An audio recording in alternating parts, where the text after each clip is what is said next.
Welcome to a brand spanking new episode of Who Do You Think You Are? An exploration into how our thoughts, beliefs, and feelings create our reality. My name is Lexa Yates and I'm your host. I'm joined by my co-host on this show and in life, Glenn Sheridan. Every episode, we're joined by a special guest who inspires us to consider not only what we think, but how we think and how that thinking impacts our life experience. It's time to get this conscious conversation started as we ask today's guest, who do you think you are? Good morning, good afternoon, and good evening, everyone, wherever you are. My name is Lexa. I am here with my co-host and co-steerer of the ship, Glenn. Hello there.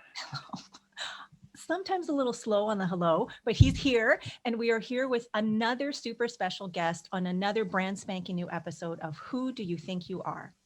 And so I am delighted about today's guest because this is someone who I have kind of thought about having on for a while because it's someone who we know on a personal level, who is very talented and who happens to be our daughter's vocal coach. And the more I have gotten to know this individual over the past, I guess it's like year and a half or so, the more interesting I find her, the more fascinated I am by her process, and the more curious I am about who she is, and even more so who she thinks she is. So a little bit about who this individual is. She was born into a creative family and has music in her blood.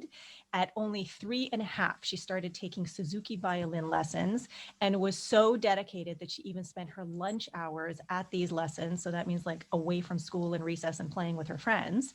And she happens to have or come from this like super amazing famous lineage, being the grand niece of Hoagie Carmichael for jazz fans out there. At 10 years old, she began 6 years of training at the renowned Interlochen. Am I pronouncing that correctly? Interlochen?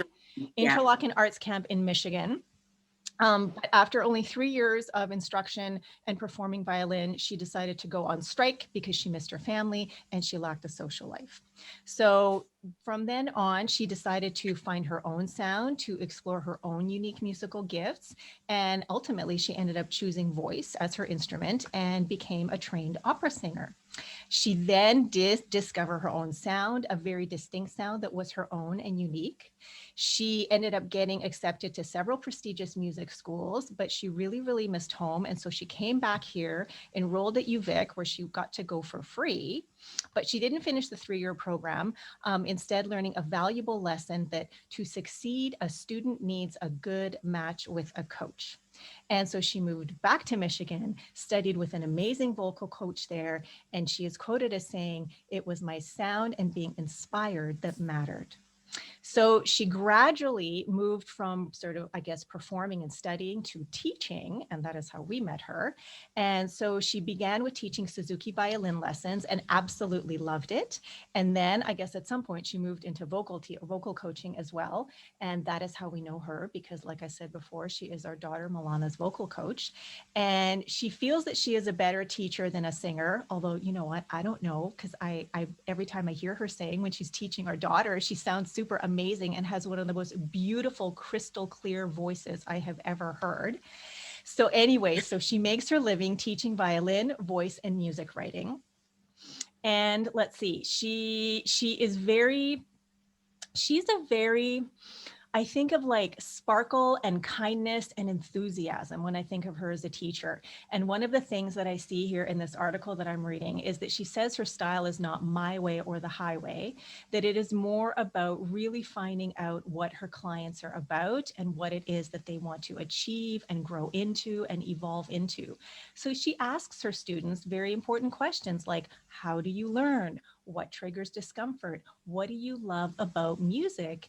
And that works with them and then works with them and basically sort of says, okay, let's unpack it and find your own voice. And so we know that that is what she is doing with our daughter, Milana, and we are super excited about some of the stuff that they are working on together.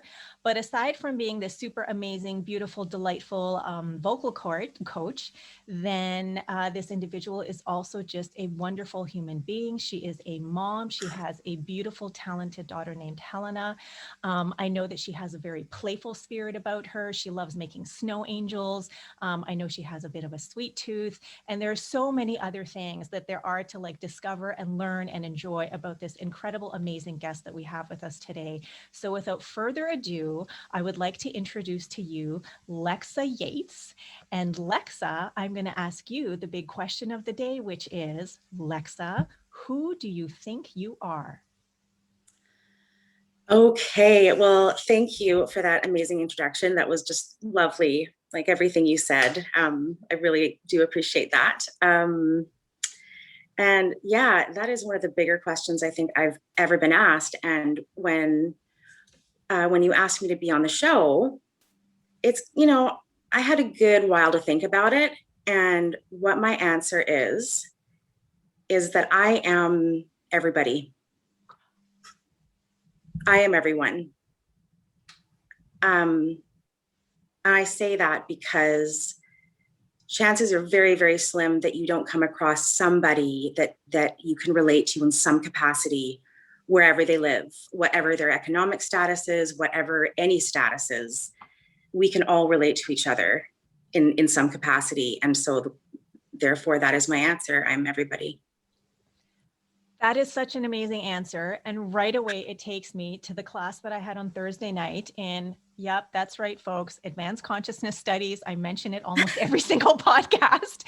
But the stuff that we were talking about our self-world view. And so how is it that we relate, to the world around us? How do we see ourselves in relationship to the world around us?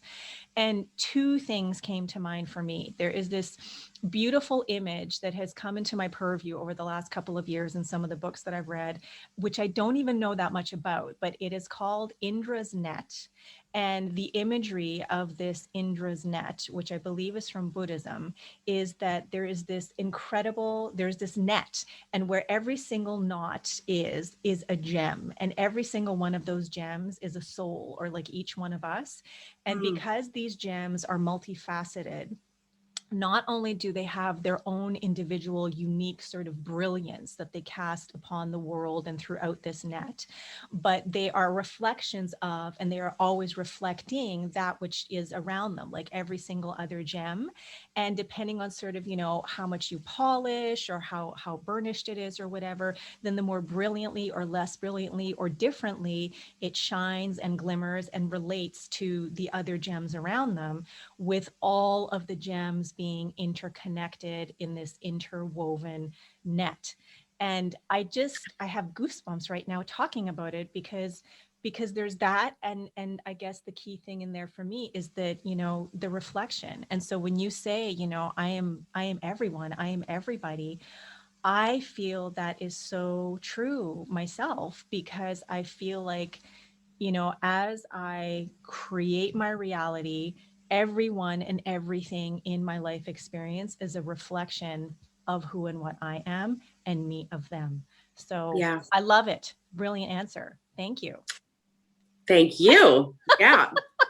Yeah. I find, I don't know about you, but I don't remember when I had this light bulb moment, but it's been, I would say, sometime in the last 5 years or so. And, if I'm working with someone, or if it's, a family member that's having a hard time, I say, you know that if you weren't here, the world would be very different, right? Like every single course of action, whether it's when you leave your house, or, every time you interact with someone, that changes their life just a little bit. And that's a really powerful concept if you think about it. It really is. Whether you impacting negatively or positively, chances are, for the people that I love and care about and am lucky enough to work with, it's positively, but there's always, nothing would be the same without each action or each person. So And that is very powerful, I think. I agree.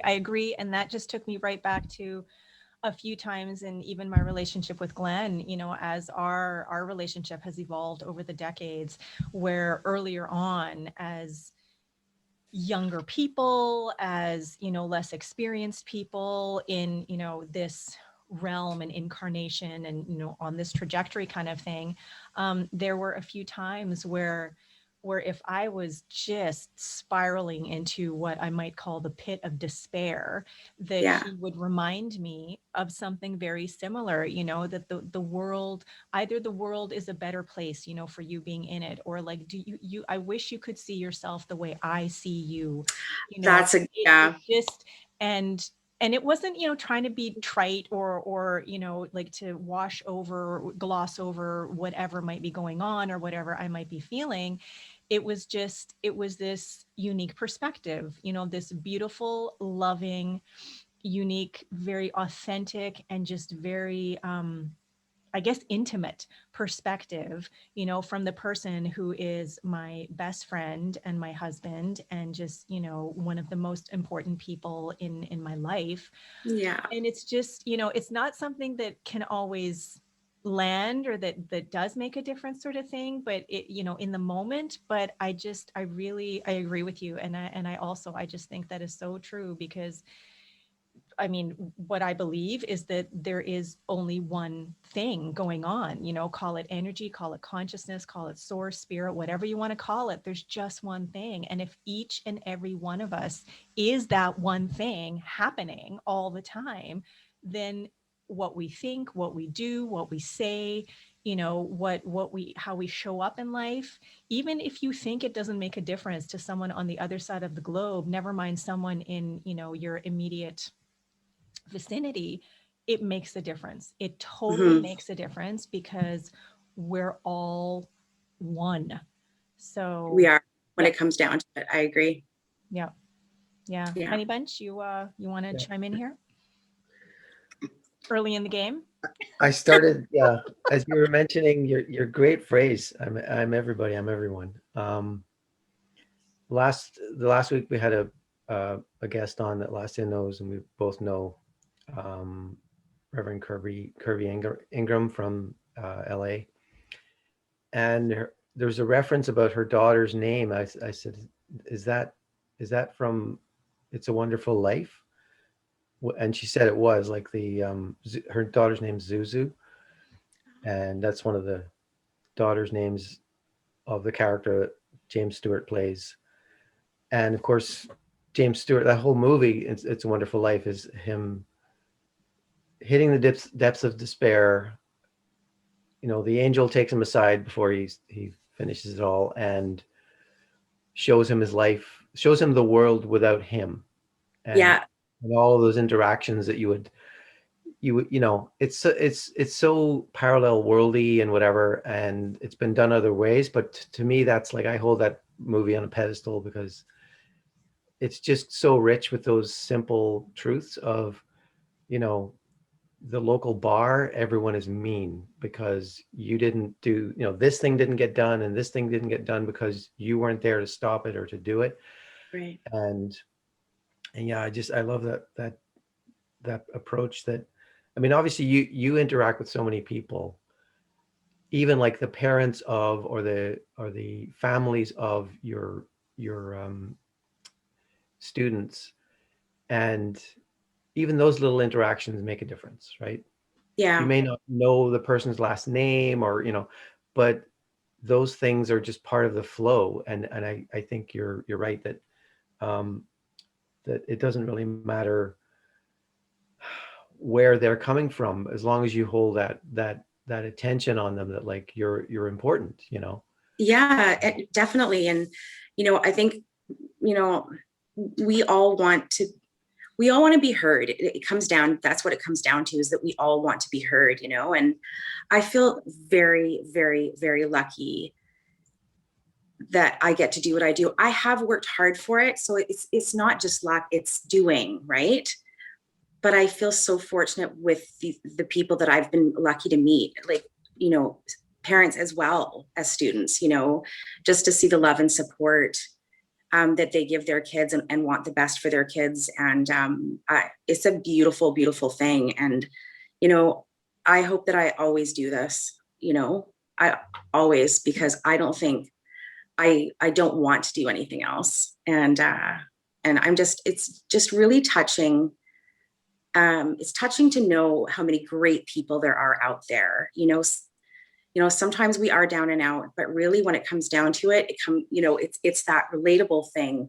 People are there to help you and to help you succeed. And I feel like for the most part, the world is that place. It really is. So. Yeah. Even that phrase you said, people want to be heard. And the way that, I guess, in your position, you're able to refine what that means and what that looks like, helping people realize that, I deserve to be heard is part of the being heard, right?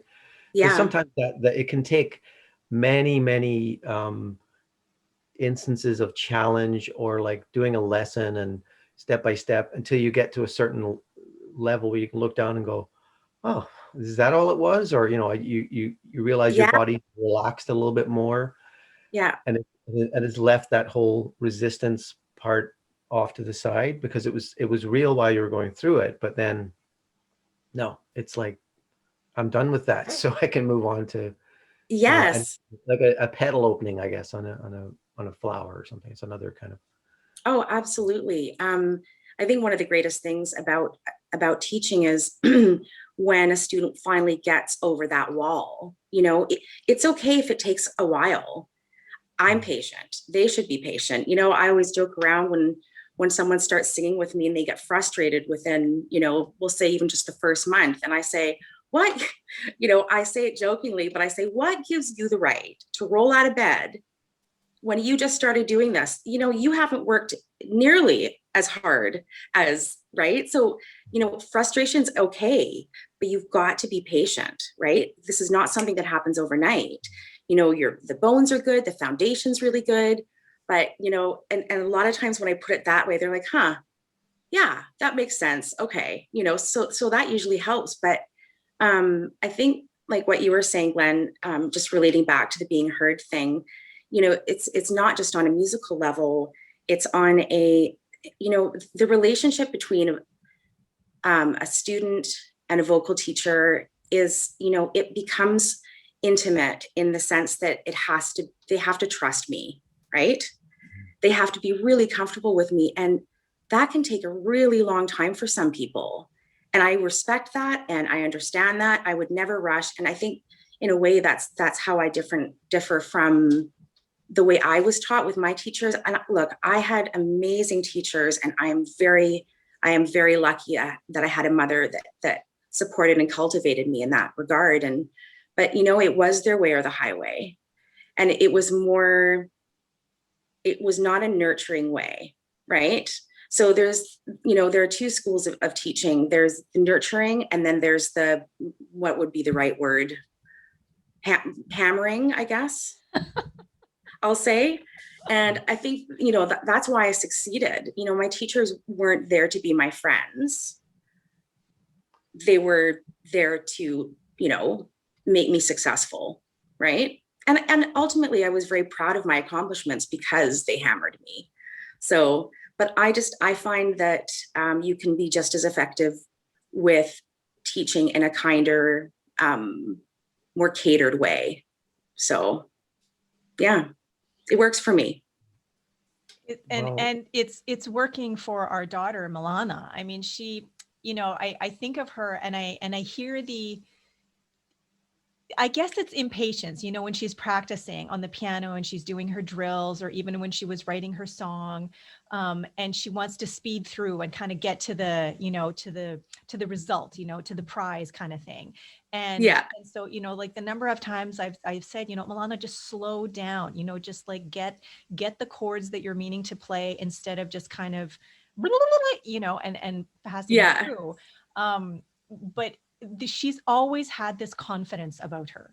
It's like from the get-go, I mean, I guess I guess in Casa, in Montessori, like at 3, like the little ones, they were doing some kind of performances, and she would always know her lines. And she was usually the shortest, even with all these little shorties, she was the shortest. So she'd be in the center or at the very end, so you could like see her really easily. But she would be either the only one or one of the like 2, maybe 3 that would know all of the lines, would know all of the motions and, you know, the choreography and whatever right from the start. And there are so many moments that I have, you know, in mind of these performances that she had that we really had to help very little with. I mean, she has had this drive, you know, Yeah, her entire life. She learns her lines, she learns the music, she does, like, she's she dedicated. does. She And does. and then Organized. Yeah, she is. She's and really impressive. I look at her and I'm like, oh, I was doing a lot of music, but I was not organized and on it like she is. No way. well, No. I think a lot of it is just, it's who she is. That's, you know, that creative impulse that is just making its way through and as her. I think a lot of it has to do with Montessori and just like that really cultivated and nurtured that aspect of her. And Yeah. she just, as we were told when she was like when she first started, that she was the quintessential Montessori student. So it was just a really amazing medium for her to emerge, you know. And and so yeah, so now that she is, you know, a year and a half in with studying with you, I mean, she's just, it's she's she's matured so much. She's, you know, even watching The Drowsy Chaperone, you know, a couple of months ago, which was the high school production that Milana's school did, which was such a neat project, because normally it would be a live show where they do 6 shows in a week. One of the days there's a matinee and an evening show. It's usually sold out. It's so good, so entertaining, so well put on that people who don't even have kids going to that school come to see this production. Totally. It's a And big thing. this year, because of COVID, they did something completely different and they turned it into a movie musical, which means, folks, it's online if you want to watch it.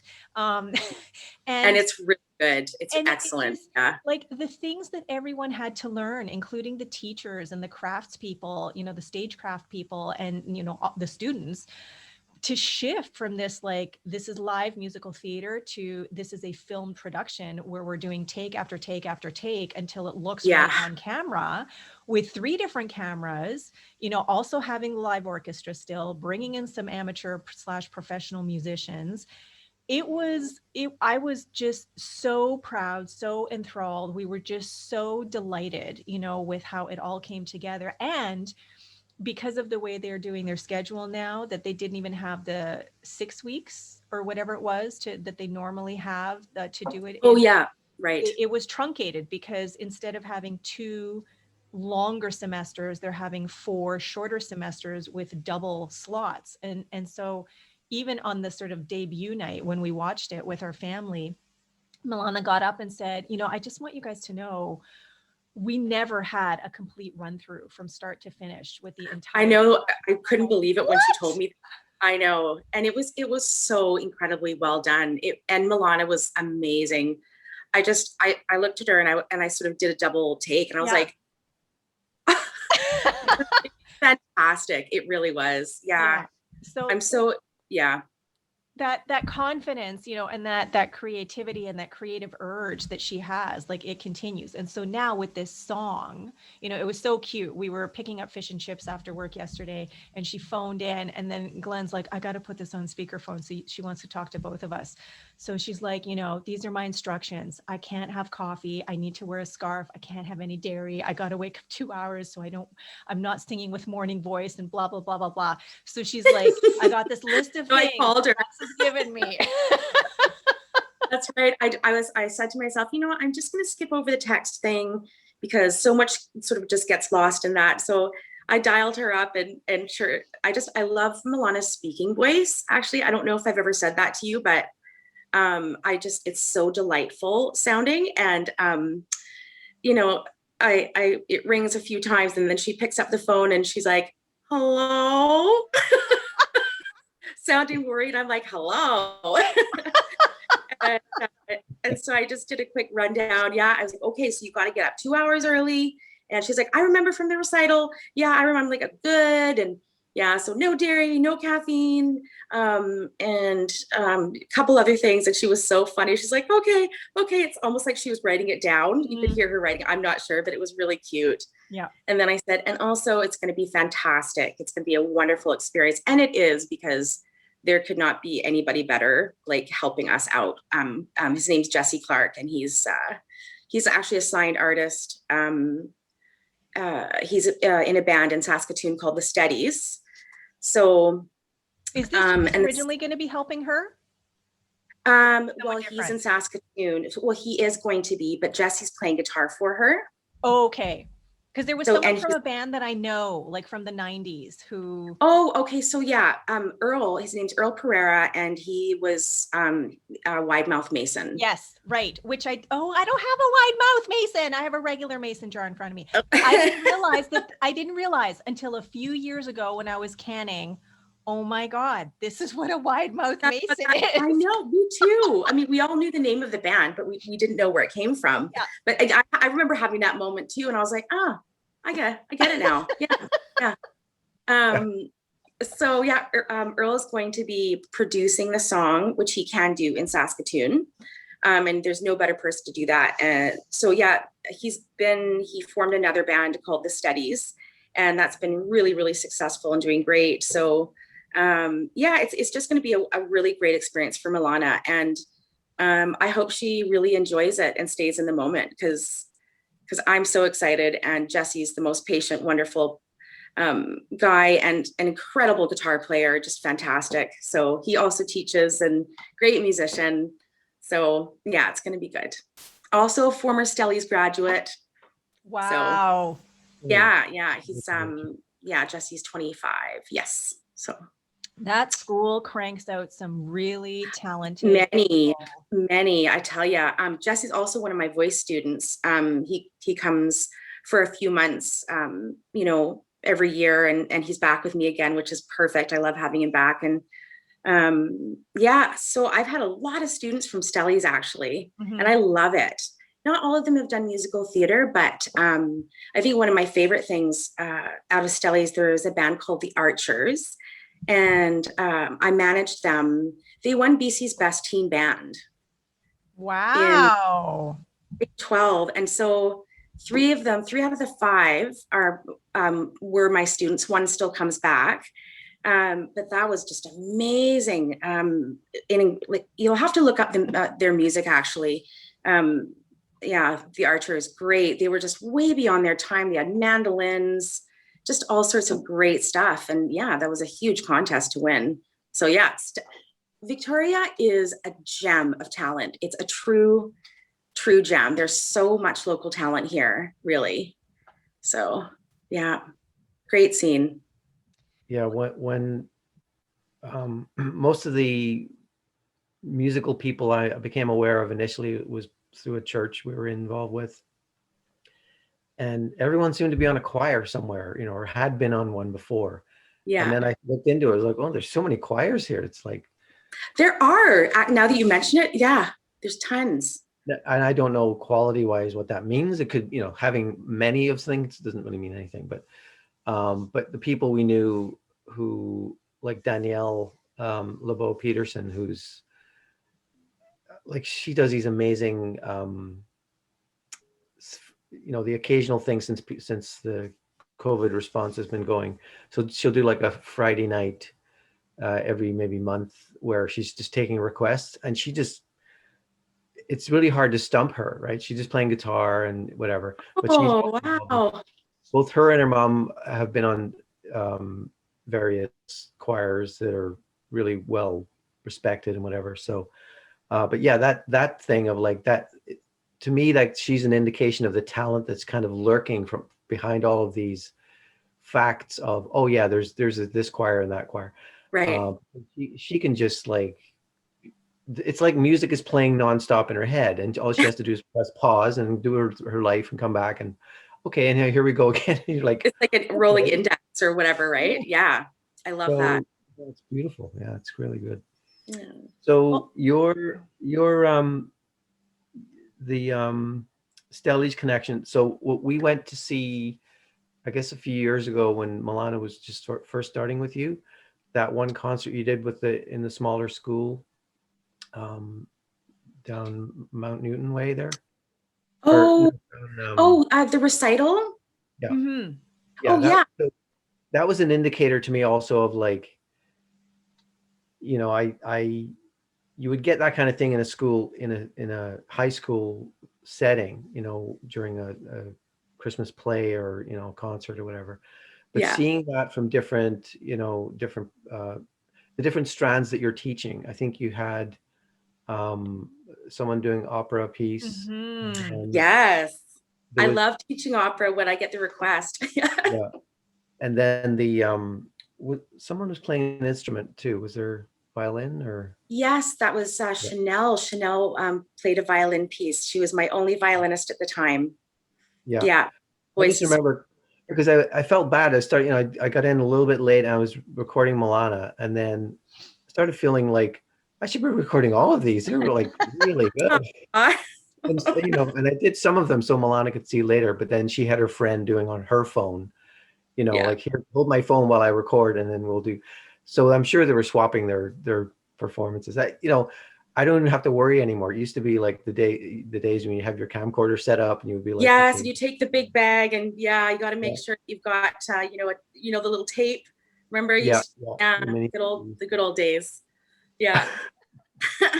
but yeah, so I was just like, so I mean, it's not another plug for you, but I'm just saying like how It kind of is. gratifying that is for parents just to see like, oh, you know, they're not just going in and having a little bit of fun here. They're really, they're going to another level or two, you know, when they're doing these performances, you know, and then they kind of relax, and I'm sure that you They challenge do. them. There's a build up, but so I have a rule that nobody gets up to perform if I don't feel like they're ready, because, and it rarely happens, because my goal is to make sure that they are, because this is the end result of a semester's worth of work. So every once in a while I've had to say, someone will show up to the recital and they literally look green from fear, and I'm like, you're not going on. They're like, okay. You just sort of have to read it. Nerves are not a bad thing. Twice a year, I usually give a nerves workshop because I think it's really important. It's like group therapy. We all get nervous. It's just how you take that energy. It can work for you, and sometimes it can work against you, but you can usually work through it, I find. And I also have a rule, or an idea in my head, I should say, that when you start singing, which is a very vulnerable thing to do, it really is. It's like all exposing. It takes about 20 seconds for you to get your groove in that piece. In my head, that's sort of how it goes down, right? But I'll tell you, every single time I have a recital, I've gotten better at not crying because I can keep it together, but I am just so, there's so many moments where I'm like, oh, Lexa, no, shut it down, shut it down. The ones who perform for the first time, my heart is just bursting with pride, right? Mm-hmm. I know how hard that is. And you're damn right. I want it to go really well for each and every one of them, whether it's their first time performing, their 10th time. I just want it to go, I want them to walk away feeling so good about themselves. And like, that's definitely one of my missions. They're not all going to be perfect, but perfect isn't the goal. The greatest mistake you can make is being afraid to make one. So yeah, there's no such thing really. So the other thing in the bio that really popped out was the helping a person who's basically my age, 55, I think it said there, doing an album for their family, right? So when you're doing a mature student, is that a rare thing, first of all? And then what's the approach? Is it way different from a younger? So let's see. For songwriting, I've had 2 people come in. One of them actually made an album. Like, Yeah, I guess I have more of like the teens and the 20s, or the tweens and the teens and the 20s. But I love getting the adults, especially if someone's, got a handful of a handful of songs that they've written in their back pocket that haven't had a home yet. I love helping to cultivate that. So whether it's structuring the song or other, yeah, I would say it's pretty rare. And does it go differently? Yes, because I think the longer you've been on the earth, the more self-aware you are. So Yeah. I think as adults, we question ourselves more, because we've had more experiences in life. So I love teaching adults. I love teaching adults. I mean, really any age. I had a 65-year-old start violin a number of years ago. And you know what? He was really good. He was good. I wouldn't wish anybody to start the violin at that age. I'm kidding, sort of. It is a very, very hard, well, unless you have the patience of a saint, right? Yeah. But I am so incredibly impressed by people who take that on. And most definitely if they have the patience, right? So I don't know about you guys. Do you find that as adults, when you don't get something right away, do you say, well, I should be able to get this? I'm an adult, I'm smart, right? Do you ever find that happens to you? No, I know what you mean. When I was learning some stuff at work, I guess about a year ago, I I remember feeling like, okay, my nervous system was kind of just like vibrating in a very unfamiliar way, as in, I'm not used to this. This is like pre-exam jitters thing, but like I have to actually make make something exist in about an hour. So I better like figure this, in order. And yeah, it took a while for me to realize relaxing in my mind helped my body, my nervous system relax, which then after, a few days of that, you just get used to like, oh, right, it is. I'm telling myself again, it's fine. Everything's going to be fine. I am fine. You know, so yeah, Yeah. right. It's like, um, anyway, Lass, what do you think about that? Is that I something think you for me, it is a little different because I think for me, it has a lot to do with conditioning from before. And a lot of that had to do with growing up in a household which was very achievement oriented. And so, Mm.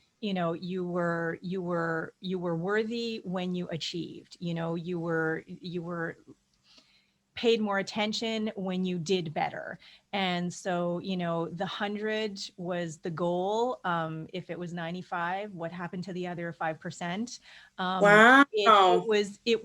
So there was this aspect of always, always, always trying to be perfect because that's what was expected. And so it Yeah. has taken a long, long time to not let that be the main recording that is running Definitely. endlessly Yeah. in my mind. And just like Glenn said, like the mind, like it comes from the mind to begin with. And so for me, I do still feel that from time to time. There was something, this Thursday night class, I'm in a class with 19 other extraordinary, brilliant minds that are just like thinking and happening, in the moment. As someone is saying something, they're changing their mind and gaining a new perspective and expanding into what it is they're talking about. And it is just mind boggling to be in the company of that. And for me, it's taken the better part of a year to feel like I am meant to be there. I am meant to be there because I'm there, like it's just, I haven't had You to are. earn my That's way, actually, it's a good point. You're there. and if I weren't meant to be there, I wouldn't be there. I wouldn't have been asked to come. I wouldn't have thought about being there. I wouldn't have scheduled my entire life around, this weekly thing, which is part of my studies and part of my spiritual journey. But it was yesterday at work. Something happened at work yesterday at my part-time job. And I'm like, I know I did this. I know I did this, yet it wasn't showing up in the system that I had done it. Excuse me. And I just couldn't explain, what had happened. And I really could feel myself starting to get down on myself as like, why, you know, like you made a mistake and you should have known better and blah, blah, blah. And why can't you explain this? And so it does take time sometimes, you know, to shift from, no, that is not my reality. That is not the message that I choose to, you know, glom onto, and the Yeah. trajectory that I, you know, am moving forward along. That shift though, from that, you know, having that, you know, adrenaline and the, you know, anxiety and the loop starting to play, the shift from that to, no, I am bigger than that. It's okay. The world is not ending. Whatever it is that I'm choosing to focus on, Yes. that shift is much shorter, and it happens less frequently than it used to when I was a young kid, when I was in my 20s, 30s, even 40s. So it's, you know, that's, I think there are a lot of reasons that can come up for people, and it's not even necessarily your childhood. I mean, you know, we're all one, we're all energy is infinite, so it can be, you know, intergenerational, it can be cultural, it can be Yes. whatever, you know. Yeah. But if it's something that is deep rooted enough, and if you're not aware of it, I mean, that can Then trip how you can you up for change it? sure. Yeah. Yeah, So definitely. I Yeah, can that's totally relate, and it's been a process for me, and it's still there from time to time. But I mean, that gap between to is just so much more brief, you know, than it ever has been, and it just doesn't happen as often anymore. So yeah. growth, yay! Awareness, Yeah. yay! And what a wonderful thing, though, to be able to, you know, pass along to your daughter, both of you, that you sort of have this cognitive ability, you know, because you know, life is not easy as a teenager, you know. But yeah, that's just a wonderful thing for you guys to remind her of, to do as well for herself, so her life, you know, she can walk through life a little bit more easily. So I think that's great. Yeah. Yeah, It's interesting to me what you said about having, you know, growing up in that family where you know, you succeed, and where's the other 5%, you know, if you get 95. And I think it's a very common thing.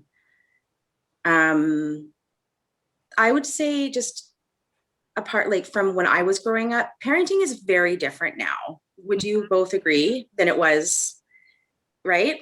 I would say yes, but I think it's also still very individual and, you know, sort of relative to the family unit or whatever, you know, Yes, the absolutely. relationship is going Yes, on. subjective. Yes, Yeah, definitely. I know my mom has commented a few times on how we've parented Milana, which is Yeah. very different from the way that I grew up, and I think different. And I mean, I grew up with one sibling, but then when our parents split, my sister went with our mom, I went with our dad. So you know, I Okay. didn't even have a sibling, you know, that I was growing up with, you know, from a certain age. Glenn, you know, he's the youngest of seven, and there were different Wow. going on because there's quite the age gap between him and his eldest sister, who's a year younger than my mom. So, Oh you my. know, there's like even a difference there in the family dynamic, you know, never mind growing up in a different country on a different continent. It just, you know, all different. But yes, I know that we have come together and agreed together to parent in a certain way, and it's organic and evolving every moment. And I think the biggest thing for me that I think I feel most proud of is that we are really endeavoring to allow to just, yeah, I guess be present for the evolution and emergence of Milana. You know, Yeah. whatever that is, however she is choosing to live her life, that it is her life to have, her life to experience, and to not get in the way of that because of our preconceived notions of what parenting is or what we might want for her. Yeah. Because ultimately, I think we want her to be happy. We want her to feel fulfilled. We want her to soar and be like the greatest Milana that she can possibly be. I don't want to Right. stand in the way of that. So She's pretty great. She's pretty darn great. I mean, she's just a lovely soul, and she's very wise. Very. I do Okay, think she's an old soul. I have a couple of questions. How much has she paid you to say all these things? Not nothing. It's getting a little thick. There, she's laying it on a little Listen, thick. she Oh, parts no. with money, but not I was going to say not easily. She's very choosy with what she spends her money on, and right now a lot of it is clothes and makeup things and whatever. Yeah. So she's no. And I'm that's kidding, fine. Alana. That's okay. Yeah, I mean, and you know, I asked her, you know, when she first started coming to me, she had a job which I really respected a lot. And I don't know how it came up. And I said, so what? I said, what made you decide to get a job? Because, you know, a lot of kids your age don't have a job yet, right? And it's true because school is their full-time job. And she said, well, and her answer was plain and simple. It was, I like nice things, so I need money to get that. And I laughed. I was like, good on you. Good on you. It was great. Well, and part of that is also, this isn't why she got the job, but Alana does also pay. She pays half of her vocal lessons. Yep. Which is so commendable as well. And you know, I have some younger students who do pay for their sessions with me, and you know what? They work really hard. Mm-hmm. They do, and I have the utmost respect that they are mature enough and want this badly enough that they do it themselves. And I just, it's just an incredible thing. It really is. So, yeah. I can think of a few. And I do believe in giving back as well. Like, I think that's something, you know, music can only make the world better. It really, it's the universal language, in a way. And I do believe in giving back to the community in many instances in the way that I know how, right? Whether that means giving someone some free lessons or what have you, you know, all sorts of different things pop up. And, you know, I like that. That's a win-win for everybody, I think. So yeah, it's very important. And having a creative outlet can only make you a better person. And to have someone help you, I mean, again, it's just one of those things where it makes this rock that we're floating around on a better place. So yeah. That's really good. Lass, you gonna say more or no? Well, I just, you know, when you said having a creative outlet can make you a better person, I agree. And I think, you know, for me in the last few years, creativity has taken on new meaning. And in that for the longest time, I equated creativity with artistry.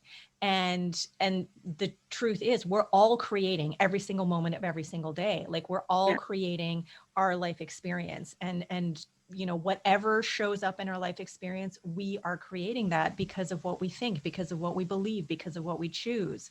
However, I really, and whether it's because I grew up, you know, playing piano, and that was such an integral part of you know, my life up until I finished, you know, at the age of 15. And even now, you know, starting to learn rather than classical, going back to it, but starting to learn jazz and blues.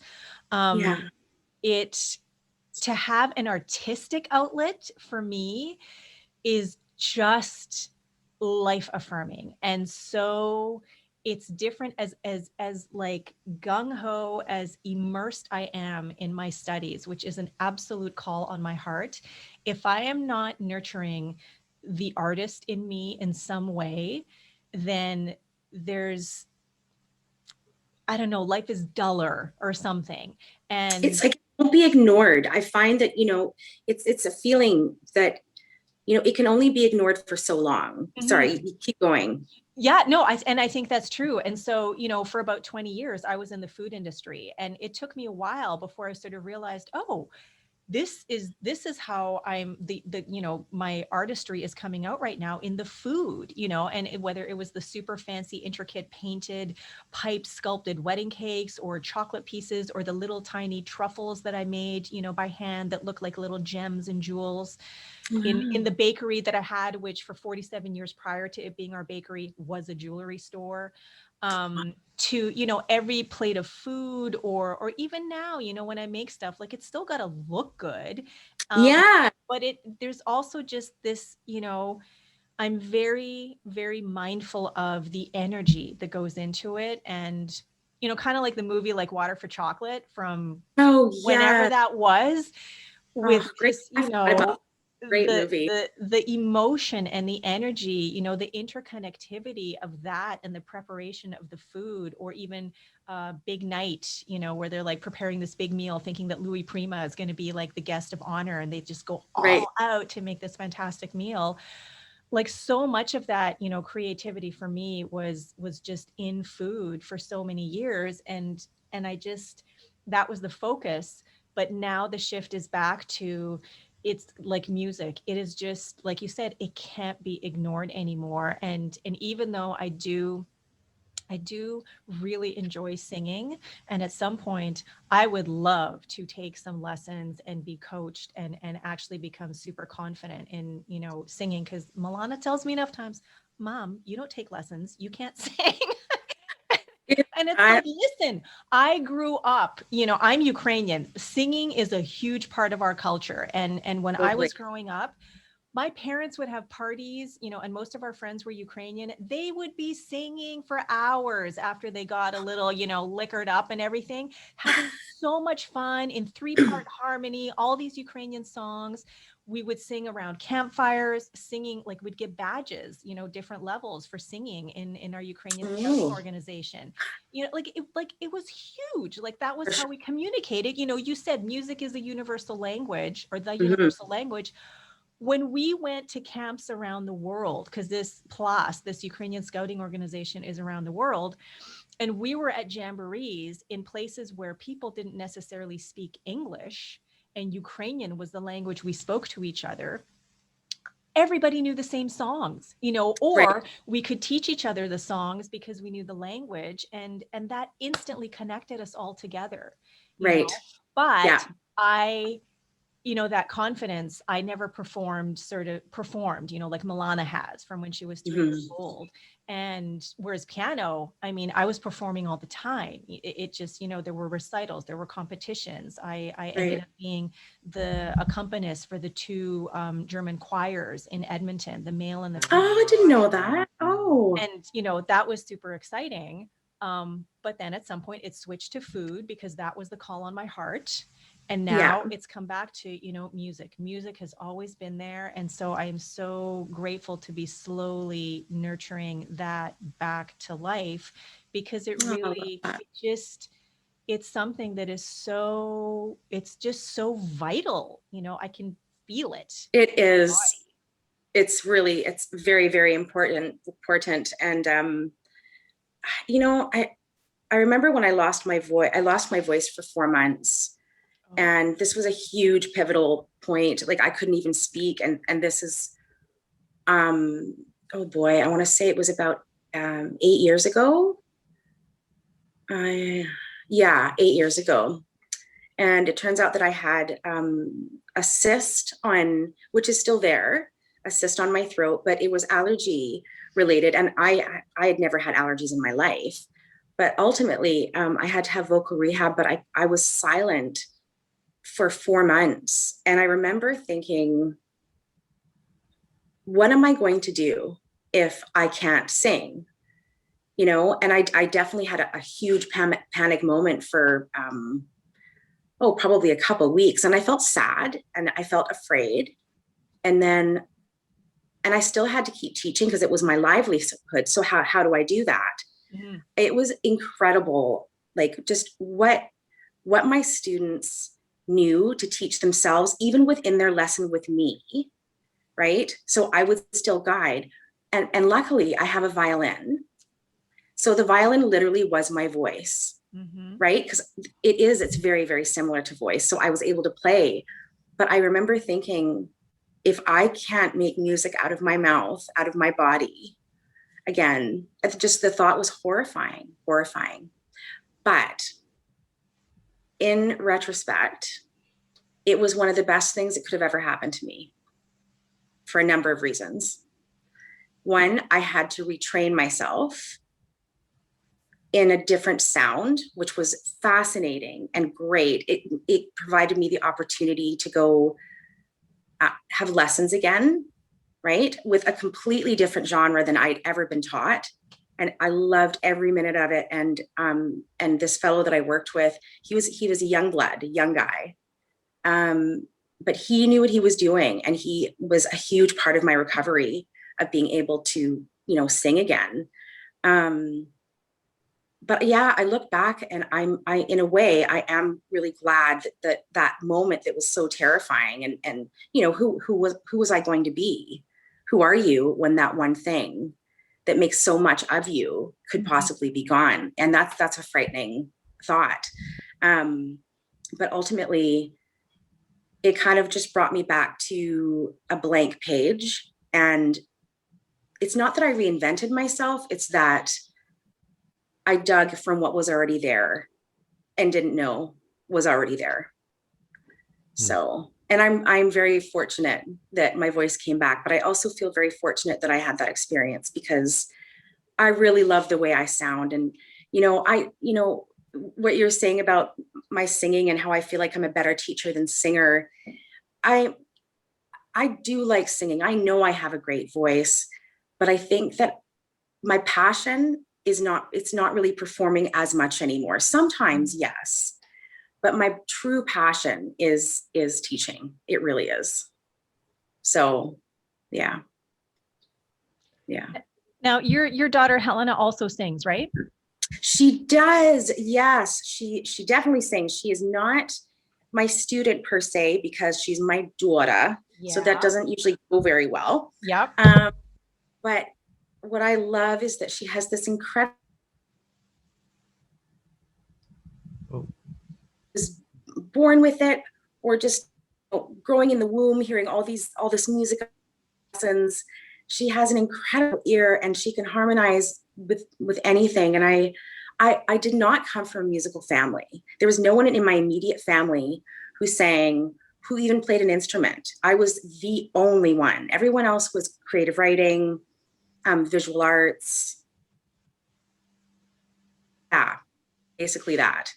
So having a musical daughter is the world to me. It's the best. I just, she's so patient with me too. And she'll sing anything, even like the silliest song that, something 50s or whatever. And in turn, I'll definitely hit up some top 40 with her and we'll play around with it. So yeah. And she's, she's also got something that I don't have, which is very excellent natural rhythm in terms of just and consistency. Yep. So I'm always just kind of, because as singers, I think that's something that we struggle with to keep in time. So yeah, she's a pretty darn good drummer. I'll say that. Wow. Cool. Yeah. She said, I don't want to take violin, Mom. I want to take drums. I said, all right. I said, you don't have to play violin just because I do. And you don't have to sing. You don't have to become a singer just because I do. I just want you to love it. Right. So she loved drums. Yeah. When I went into junior high, I grew up in Edmonton. And so that was grade 7. I signed up for music as one of my options, or band, whatever. And they asked us, Ms. Cleveland, Mrs. Crywald, probably at the time, and then she became Miss Cleveland, who I reconnected with, my music teacher, my junior high music teacher, who is one of my favorite, like, integral personalities and influences in my life. I reconnected with her about a year ago, and it's just been so that's fantastic. In touch with her. Anyway, I wanted to play drums. That was the instrument that I came home to my parents and I'm like, I want to play drums. And they're like, we're never buying you a drum set. We'd sooner buy you a flute. So you're playing flute. I'm like, there were, I think it feels like, I'm probably embellishing a little bit, but it feels like there were 37 flutes in our band. It was just usually there are though. Yeah. And I learned it and I was really good, but I wanted to play drums. It's like, another percussion instrument. Cause I loved playing piano. It was also like, talk about the hammering process, not so much in the way of the highway, but the hammering of you're practicing an hour and a half every day. You're taking an exam every year. You're participating in the Kiwanis Music Festival in this many categories every year. Oh my goodness. We are very paralleled in that. Except except for violin and voice. Yes, it was like, I get it, sister. I get it. Yeah. So it, anyway, so to, end up playing the flute. And then one summer I even took a soprano saxophone home because I wanted to learn to play this. Just wanted to learn to play something different. My fingers, I have very short, little tiny fingers, and it was too challenging for me. So plus I wasn't a huge fan of the reed. The flute, okay, fine. But yeah, I think I might've ventured into maybe like, a trumpet. But now, honestly, I would love to learn to play the banjo. Just there is something like I think of Steve Martin and how he just like became the super amazing, banjo. He's crazy amazing. I know. I love the banjo. I love the banjo. And I would just love to learn to play the banjo. You would probably do very well at mandolin as well. Now, tell me, what is the difference between a mandolin and how many strings and why would you say that? So for me, a mandolin is double strung. So there's two strings per note, and it's the same notes as a violin. Okay. So there's all together, but two strings create one note, which is why it's such a unique sound. Yeah. Banjo, I'm trying to think, I can't remember if banjo is double strung, actually. I don't know why, but I'm having like a blank moment right now. Okay. Or if they're all just one different string. I would say mandolin is probably easier. Banjo's not that easy, but that doesn't matter. That doesn't, one great thing about technology here is that we have so many resources, like YouTube to get started. And the other great thing is, there are so many pianos out there that are free because people just don't know what to do with them or have them tuned, or, it's hard to move them. And I'm pretty sure I've seen a few banjos that were, in decent condition for not that much on, Craigslist, or, when I'm skimming through, because, I like to creep on the instruments to see what's out there. And yeah, because it's super fun. On the instruments. Yeah, let's see what's out there for sure. Yeah.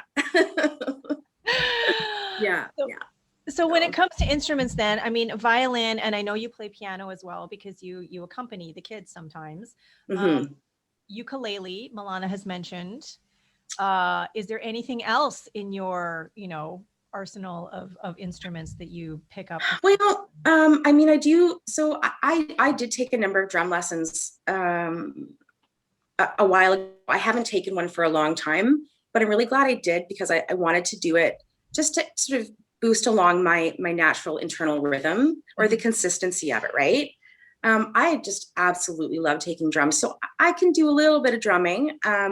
I can play the mandolin decently as well, because I'd gone my whole life loving the sound of a mandolin, never knowing that it was the same strings as a violin. And I'm like, what?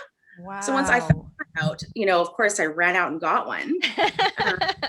Yeah. So, so that's sort of the extent of it. Drums, mandolin, ukulele. I love the ukulele because it's just so easy to sort of pick up and accompany anybody on. I would eventually like to get, I think it's either a tenor ukulele, like the deeper sounding one. I would love to get my hands on one of those. So I've been sort of scoping them out a little bit. I'm really not a very good guitar player, and I absolutely love the guitar, but it's not really an instrument that really appeals to me to learn. So I'll leave it to other people to do that, but I have great respect for it. But I always did want to play the cello. Always. Yeah. And I remember also asking my mom, she shut the cello down because I already had a violin. Yeah. So, but I still think about that from time to time. I would love to maybe experience that. And the harp, I really saw myself as a harp player when I was little. I did. Wow. Yeah, that was a no-go. No. My mom said, if you think we're going to card them, I'm like, no, Mom, they have them, like, when you play the harp, they have them there. You can't just necessarily, pick up your harp and just like take it from place to place. Yeah. There's no collapsible harp. But no, that happened. But I really just thought the harp was such a magical amazing thing. And when I would hear it or see someone play it, I just was mesmerized by it. Yeah. Yeah. Just thought how this is just the most magical instrument I've ever heard and ever seen, really. So, yeah.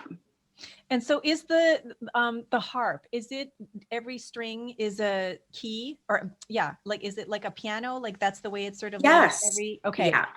So Yeah. that reminds me of the Ukrainian like main instrument, the bandura. Do you know that instrument? I don't know. It is such a neat instrument. It's, I don't know, it's big, and I guess it has the body of maybe like it's flat on the top, and then it has a bulbous body, and it has, you know, every string is a unique key as well, and Oh. it reminds me sort of like if a harp were flat, you know, on a base of some kind, it would be the bandura is what it would be, and so definitely more portable. But it just has such a beautiful, unique sound to it. And we grew up with one. I can't remember where it came from. And I can't remember if my mom still has it or not, but she even took lessons for a while on this instrument. And I always thought that it would just be so neat to be able to learn how to properly play that instrument, because like with piano, like every single key is kind of laid out for you. You know, you don't have to think about it like you would, I can only imagine, on a string instrument where you're, you know, doing Right. things, and you know, the tension brings out a different sound. So yeah, so I feel like those two are, you know, related on definitely some level. Very, And very that would so. be, it would be neat for you to see, you know, and see if that is something that would interest you to, you know, if you ever came I'd love across to one. check out. Yes, I would love that. There's a choir in, I think they're from Detroit, called the Bandurist Chorus, and it's like, I don't know, 40, 60, 80 men who play these instruments and sing and have these beautiful rich voices, along with this like beautiful stringy resonant, like you're in a cave, you know, sound. Oh my All goodness. of these Ukrainian just traditional tunes. And they used to, they probably will again, you know, travel the world and do their concerts and stuff like that. And I think there have been offshoots, I think, in different cities. And yeah, I'm pretty sure there was something in Edmonton, or when they go from city to city, that maybe like people in the city will join, you know, for the concerts. Oh in yes. those Yeah. cities, something like that maybe. But yeah, that's always been neat to hear, just, you know, a chorus of this particular instrument, along with, you know, these deep, rich bass and beautiful tenor vocals and these harmonies, and oh my gosh, it's just amazing. And they get dressed up in, you know, costume. Just so full sounding, you know. I always get goosebumps when I hear large choirs, especially children. If I hear a large choir of children, it really, you know, it really moves me in a wonderful way. So, but yeah, that sounds incredible. So, yeah. Now, here's a question, since you just brought up children. Do you have students, boys, who, you know, they're young, their voices haven't changed, but then they go through that transition? Absolutely. So how, is there some specific way that you navigate sort of the, you know, very carefully? Yeah. Very carefully. You know, so when kids, you know, boys or girls are younger, before they've reached, you know, that next level into teenagehood, like, you know, puberty, you do have to be careful with their muscles, you know, even their voices, right? Yep. So you have to try and make sure that you protect their voices, because once kids hit maturity, then, you know, the next phase is settling into adulthood, right? So you can do more, but when it comes to boys, I really, yeah, it can be a little bit tricky, but I also think that there's an advantage from having training before your voice changes to after, because sometimes, in my experience, you still have access to those higher notes, right? So your range will be big. And one of my students, I mean, he was with me since the age of 6. And he started singing with me when he was 7 or 8. And I would never that young, but he was mature enough sounding. So it worked out very well. So, you know, we decided to work together for a number of years. And so he was one of my first sort of experiences in going from childhood to the voice changing. And he's the most magnificent tenor now. Yeah, I saw him about a month ago. Because he went to my school, he went to Interlock and he studied with the teacher that I studied with. Wow. And yeah, I know, just incredible. I have so much, you know, this guy sort of feels like family to me at this point. So many funny stories. And, but yeah, I would say he definitely had an advantage. And I do have another student right now whose voice was actually in the middle of changing when he came to me. So again, you have to be very careful with that. And you just kind of, you work the muscles bit by bit every week, right? And then slowly and gradually, you know, the weeks pass and the months pass, and you can just sort of hear everything starting to settle in. It must be very difficult, you know, for boys in that capacity, because, you know, you just don't know what's going to come out of your mouth sometimes, you know, and you might sound like a goose honking, you know, and it's not your fault, right? So, but I would say with that particular fellow, also advantageous with access to a bigger range. So that's what I've noticed. Yeah.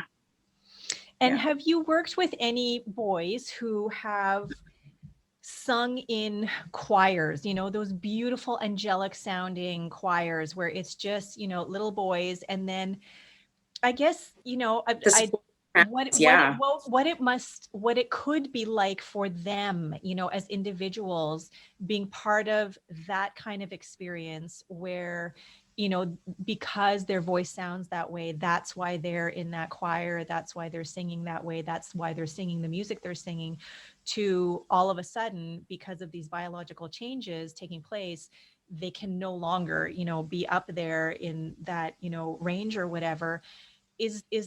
Have you been in relationship with any boys that have had to sort of navigate that, and sort of what does it mean for them, you know, that this is no longer part of, you know, the way that they embrace music? Now it's going to be something different. Because I can, you know, as an adult, I'm thinking that could be kind of hard and challenging and maybe even defeating or soul crushing, you know, to just like, but this has been such a part of my life for so long and I can't do it anymore because my body is. Your body is, yeah, you have limitations, right? Yeah. Strangely enough, I love that question. Thank you. One of my colleagues when I was going to school came from the American Boy Choir. And the American Boy Choir, this is, you know, a school. You are in this very, very famous choir, you know, it's a boarding school, and, you know, you eat, breathe, and live everything choir. And it's all sopranos, okay? So he came to my school in grade 9, and I was a year ahead. And his voice had not changed, and he was the most, it's a sound that you've never heard in your life until you hear it. It's so incredibly unique. It's one of the most pure things. I can't really explain it. You know, if you've not heard it, then you must, because it is sort of a taste of what heaven would maybe be in my head. Yeah.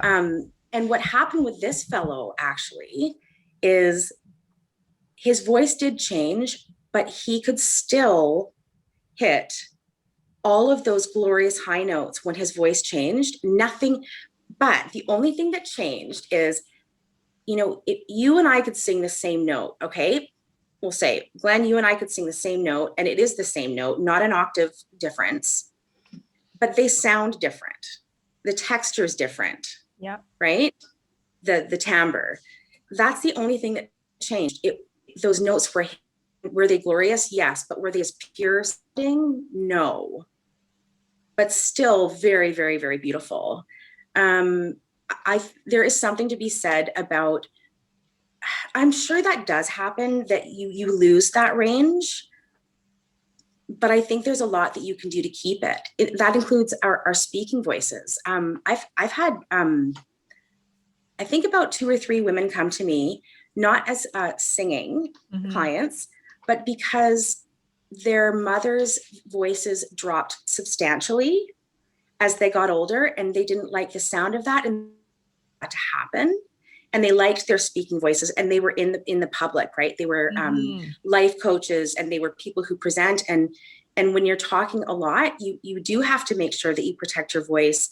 There's a way to support your speaking voice. And so they came to me because they didn't want to lose the pitch of their speaking voices.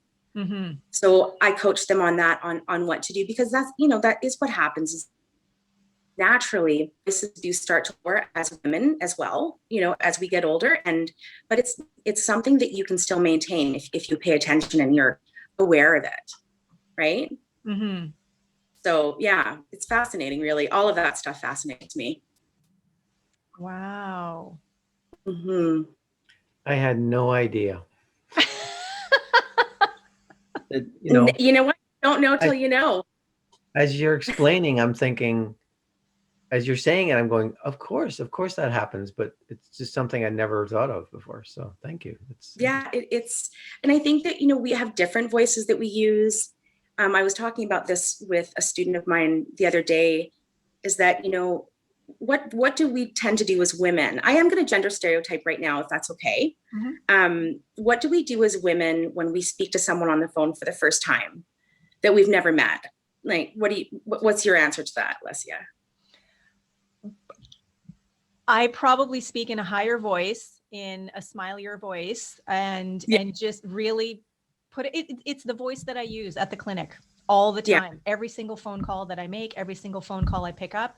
And Milana, she said to me a few weeks ago, she made notice, she's like, Mom, the way you talk on the phone with people is so different than the way you talk with me. Isn't it? It's hilarious. And actually, so the voice that you're using when you're on the phone is the better voice for you to be using all day to support and save your speaking voice.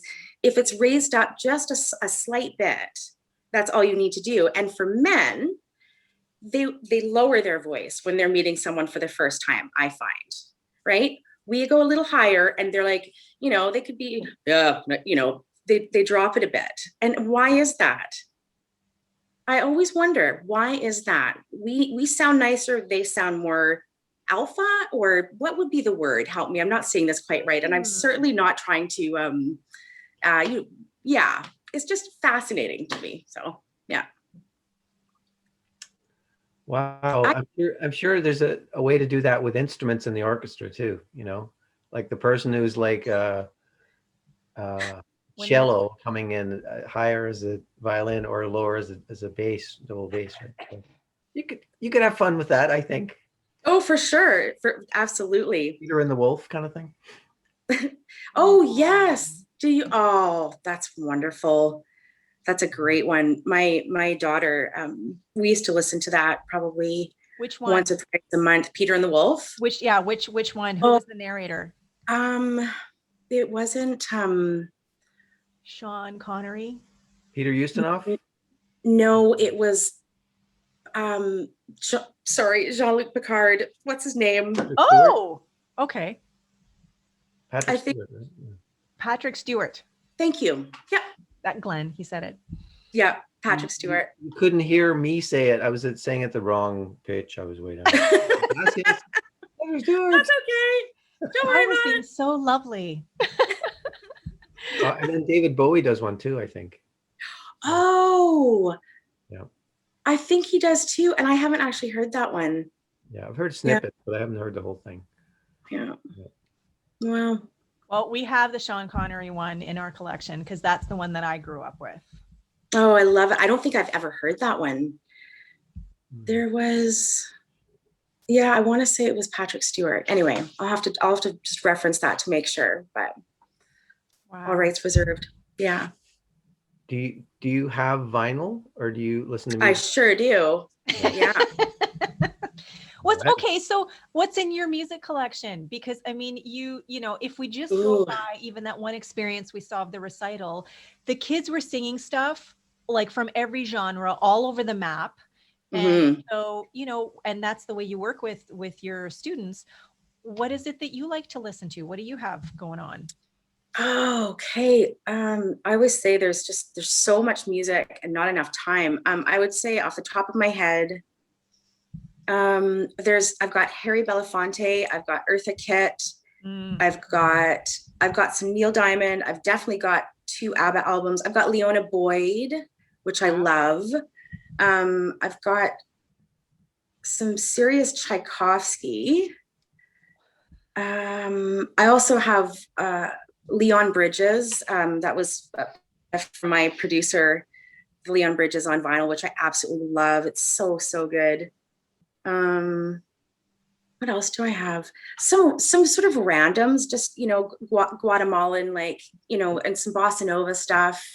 Oh man, a lot of Bach, lots and lots of Bach. I love Bach. Bach is my end all be all. When I listen to anything, sonatas in violin, but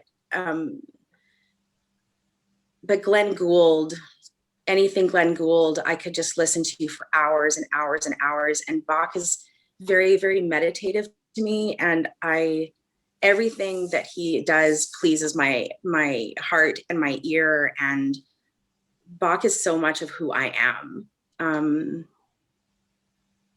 For him, I mean, some people aren't really a huge fan of the harpsichord, but I am a huge fan. Love the harpsichord. It can sort of grate on people, but I absolutely love it. Yeah. So If you ever get stuck in an elevator or a dinner party with Lassia's mom, you'll have lots to talk about. Okay. You said stuck? Oh my God. Really Bach funny. all the time. Yeah. I did meet your mom briefly when she came from Milana's lesson. And you know what? I remember that very, very well. And I liked what she had to say. And then Milana said, what did Milana say? She said, well, my grandma can be a tough crowd. And I think my grandma did like watching the lesson, but it's done very differently in her head. It should, but it wasn't like a negative comment at all. It was just, I still feel like there was like a bit of a mutual respect there, right? And then when she noticed my Santorini, and I really enjoyed meeting her. Yeah, she wasn't as tough as I thought she was going to be. So yeah, she was very lovely. She was nice. Yeah. So Bach, I mean, that's a huge part of my growing up too. And right from, the get-go, because the Goldberg variations are what was on high rotation when I was a baby, to the point where it's only getting to be now in life that I can actually, listen to some of it and go, okay. And be okay with it. Yes. Right. I understand. So they were all about the earlier version, not the later version. And it is, it's really neat to hear some of it and hear him humming along in the background, much to the chagrin of the producers and engineers and whatever. But it just, for the longest time, I think for me, I learned so much Bach. Like he was just like one of the guys for my piano teacher, who was a Jewish trained piano teacher and so talented.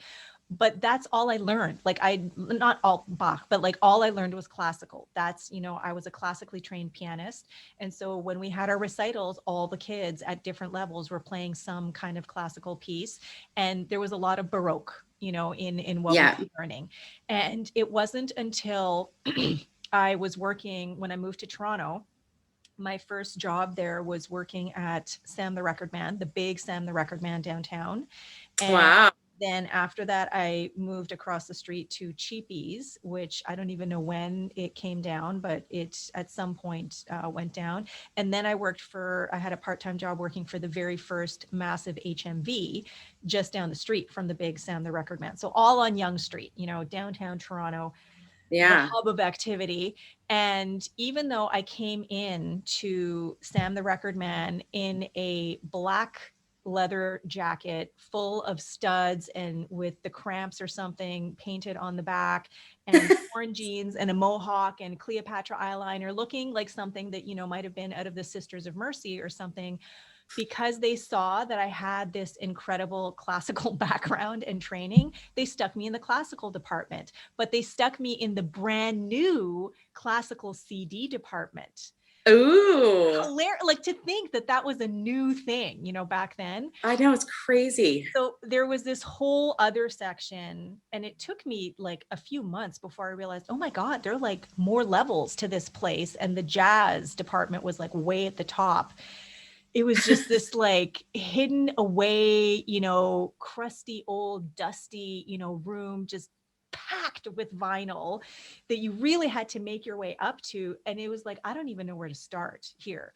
But the classical Wow. department with the vinyl was massive. And then over the years, it got smaller and smaller and smaller. The CDs, you know, spread and whatever. But that's where I really got into listening for pleasure, in terms of classical music, and not that it was something that I was, you know, training and being, you know, like practice and perform Right. kind of thing. So between that and then at Cheapies and then I worked in the classical department in every single store in HMV, where it was mostly CDs. I just have, you know, there was this period of time of about, I don't know, 8 to 10 years or so where I collected all of this vinyl and then CDs. And because the HMV job was a part-time job, that paycheck was just a fun paycheck. So it was really like, who could buy the higher stack of CDs with their paycheck? Oh, From awesome. pay Yeah. period to pay period. But I really began to appreciate period instruments. So when you talk about the harpsichord and listening to, you know, Bach played on period instruments, or anyone really, you know, from the eras, being played on period instruments versus more contemporary ones. Wow, what a huge difference, what an incredibly different experience. And then to even be able to see that kind of stuff live at Roy Thompson Oh, Hall, and mostly at Roy Thompson Hall, you know, sometimes at Massey Hall, with the acoustics, you know, just so extraordinary. I have goosebumps just, you know, thinking about some thinking of about the it. stuff that's in our collection that I've had the opportunity to see live. And now I just want to go and listen to it more, you know, on our record player, which, you know, Yeah. we do use, but Glenn said he has to fiddle with something so that it, you know, sounds better. But yeah, it just, what I like, it's back to that sort of universal language bit, and how music, it just is such a vital part of the human experience. You Yeah. know, this energetic creative flow that is so unique and distinct from culture to culture, time to time, land to land, home to home, generation to generation, you know, yet like you can like immerse yourself in it, you can transport yourself to another time, you can remember an event, you know, like with a person, you know, a group of people, Yes. concert. Like it's just, it's incredible. It's It's so very powerful. profound. Yeah. And, you know, hearing a piece for the very, very first time ever in your whole life and being brought to tears, or we're not hearing a song for 10 or 20 years and listening to it and having it come up, like it just stops you dead in your tracks. Mhm. Right. It moves you, and it's that powerful. And, you know, and then as you were saying, you know, with your association with Bach, there are times when we have to put that away, right, for a good number of years before we can come back to it again. And you know what? There are lots and lots of those kinds of pieces. And you know what? I come back to them when I'm ready. Right. And I love that. And, you know, I don't really believe in censorship when it comes to music. You know, you plug your ears, or you walk away, or you turn it off, or, you know, my mother is very liberal. And, you know, just censorship and art were not two words that went together. Mhm. Right. So, and I do stand for that as well. I mean, of course, there are sometimes exceptions. I realize that, but for the most part, yeah. You know, I'll have a student, especially one who's very shy, will say, bring me a piece, and if it's vocally at their level, then we can do it, and we will get rid of some of the words that are a little bit more colorful. But I always check with parents first, because that's my job. I have to. And it's great, because most of the time parents are like, no problem at all. I'm just glad that they want to sing. I'm just glad that they want to do music. So there's always a way to work around to make it classy, if there's some, not as classy moments in it. So yeah, there's almost always a way. So yeah. Cool. Honey Bunch, what are you jotting down there? Making some notes. It's for the prize. Oh, okay. All right. Okay. Is this the game show? Is it for the,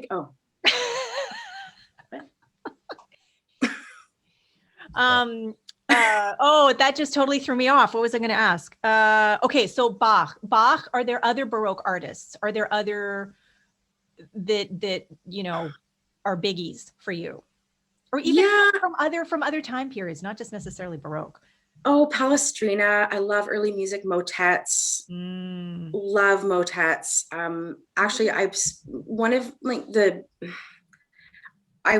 was trained like in opera, but I was also thrown into the category of early music. And I did a lot of early music, like Josquin and Palestrina. And there's so many. My prof, who was head of chamber singers, was an amazing woman. Her name's Dr. Broad, and she was also a composer, and so and also a rabbi. Actually, she was one of my mentors, and I still am in touch with her to this day. And she would write these beautiful Hebrew pieces. For, there were two sopranos, 2 altos, 2 tenors, and 2 basses, and that was it. And everything was, there was no accompaniment, and it was very beautiful. So she's the one who really cultivated my early music sound. And I do think that at the time she took a sort of a special interest in me, because my voice and the boy soprano, who I was referring to earlier, really have that in early music. It's called straight tone, so there's no vibrato. And a lot of times when you sing high notes on straight tone, it can be hard on your voice. So vibrato is actually a protective measure. Really? Okay. If you think about it, it can be very much so. So, we naturally have a vibrato that comes out. Straight tone is harder to force yourself to do, but it never hurt my voice, never strained my voice. So this boy soprano and I, we were sort of a dream come true for her. So she would pick these beautiful pieces based on the melodies, sort of based on what they would sound like with our voices. And we loved it.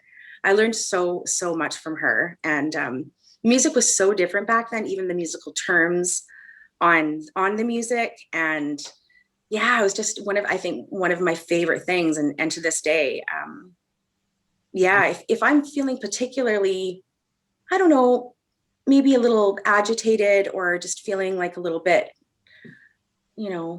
itchy, I love putting on a motet, or at night. It's sort of like a meditative mantra that these drones, I don't know, it's wonderful. I highly recommend it for anybody who's watching this who hasn't listened to this music before. Motets by Palestrina.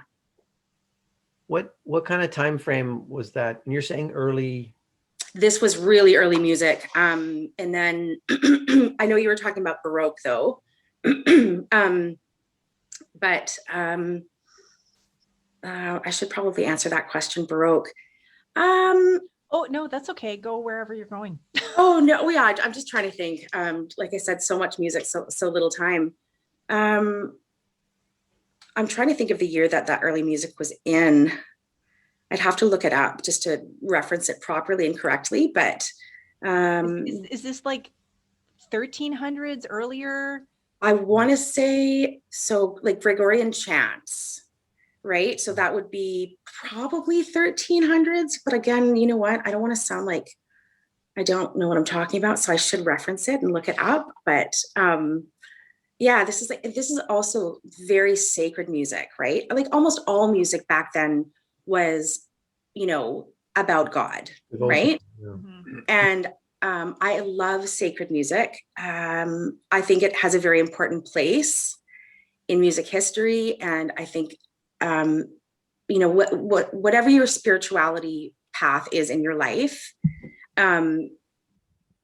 I just think that everybody should really get a taste of sacred music, whether it be early or later. I mean, even now, I love sacred music now, contemporary. Some of it is absolutely beautiful, beautiful, beautiful. And yeah, I love doing religious pieces. I do. And I love teaching them. If I have someone come and bring a piece that's very important to them or their family, and if I don't know it, I'm so excited that I get to, add something else to my index and learn it. So, I have to have the opportunity to learn it so I can teach it to them. And yeah, just the process is great. I love getting new music. I love it. So Yeah, when you started talking about early music, it really made me think I said way back at the beginning that singing is such a huge part of Ukrainian culture, and belief in God really has been a huge part of Ukrainian culture for a long, long time.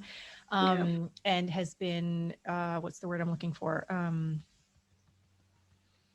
Oh my gosh. traditional or No, it's when I'm thinking back to like sort of like Soviet Union, and when people weren't allowed to worship, controversial, yeah, and so it's changed over time. But one of the huge things for me that is such an incredibly rich part of the sacred culture, I guess, is the liturgical music.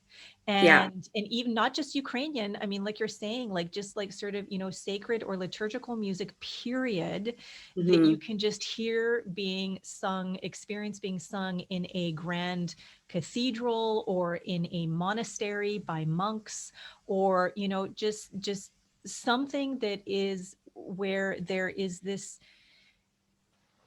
different level or depth or Yeah, interconnectivity of sacredness and reverence that, which is not to say that other music is not, but there's something very specific about it when people are singing stories and being in community and connection with yeah, the divine, or whatever yeah, it is that they feel is, that highest level of being, power, consciousness, God, spirit, that is to come closer to that state of being. definitely. There's something about that, and whether it's, live or on an album, a CD, over the radio. Does anyone listen to radio these days? However you hear it, even in your mind, that Yeah, is just so incredibly powerful, like you've talked about several times, over the last hour and a bit. So that's, listening to sacred music, I think, is just an it's amazing, amazing important. part of life. Yeah, it's important for a lot of reasons. And yeah, I mean, even opening up a Bible, and that image of having an older person sitting at the piano, the really old church upright piano with the Bible, and just plunking those, right, those chords, right? Um, that are very, very simple. And I love that those hymns are there for the common person. Mm-hmm. So they can hear it, catch on. The melody's easy enough that they can just go with it and roll with it, right? Yeah. And I there's something so beautiful to me about that. So yeah, I just love it. Love it. Yeah. I want you to come to our house so we can hang out and play music. Done. You got it. That would be so fun. Deal. Just let's like pull out a bunch of albums, pull out a bunch of CDs, just like, oh, this makes me think of this. There it is. And, Yes, or yeah, that. it just takes me back to like, when I was in my late teens and early 20s, and sort of like Edmonton to Toronto, and then back to Edmonton for a couple of summers after I moved to Toronto. And I was a DJ at CJSR, which is the college and campus, station. Cool. at University of Alberta. Of course And you how were. we would be making, That makes sense. we would be making mixtapes for each other all the time because we were just immersed in music, constantly. And we'd be just, vinyl scattered all over the floor as you're like picking the next best song to go after this, within the theme of, what is this? This is High Fidelity that I'm talking about. Oh my goodness. Yeah. Oh my gosh. Yes. I laughed so hard at that. Jack Black, but yeah, High Fidelity for sure. Yeah, I still have probably 2 shoe boxes full of cassette tapes. They were made by, crushes, or that I made for someone, or, when the top 8 at 8 is on, and you run upstairs and you press record on your cassette because you need to get like the cool music. And yeah, I still have like tons of those, tons. And then, mind blown when you could buy blank CDs. Yeah. And start burning songs onto CDs. I remember when someone taught me how to do that, I thought, like, this is like, the best gift I could ever have in my entire life, Yeah. It's just crazy.